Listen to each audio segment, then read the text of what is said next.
Magandang araw po sa inyong lahat. Ako po si Bishop Roderick Pabilio, ang obispo ng Apostolic Vicariate of Taytay.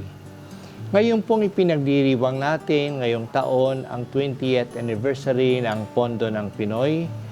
Mas pinalalakas po natin hindi lang ang kaalaman tungkol sa Pondo ng Pinoy, kundi ang spirituality ng Pondo ng Pinoy. Ang Pondo ng Pinoy, hindi lang po yan isang fundraising activity. Yan po isang paraan ng pag-evangelize, pagpapahayag ng mabuting balita. Kaya may spirituality siya.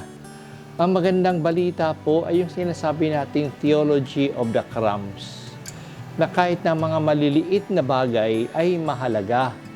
Kaya nga kung sa pera, kahit na ang 1 peso, na wala ng halaga sa maraming mga tao ay mahalaga kapag yan ay binibigay natin na may pag-ibig sa Diyos. Kaya anumang maliit, basta't malimit, ay patungong langit. At yan po hindi lang sa perang ibinibigay natin, ngunit sa ating mga gawain.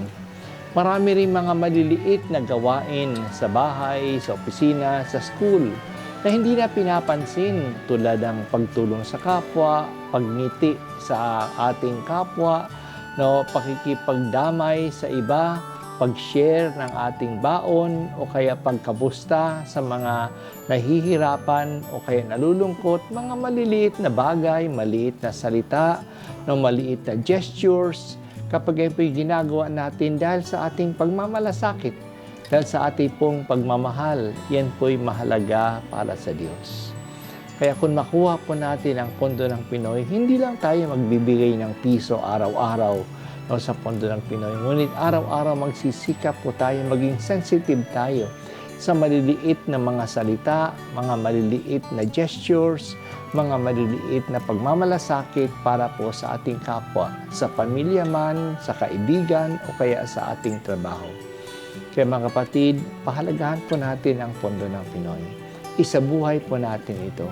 Yan po yung sinasabi natin sa atin ng ating Panginoong Hesus, na para sa Kanya, yung mga maliliit ay mahalaga. Kaya anumang ginagawa natin ng maliit na bagay sa isang bata ay mahalaga.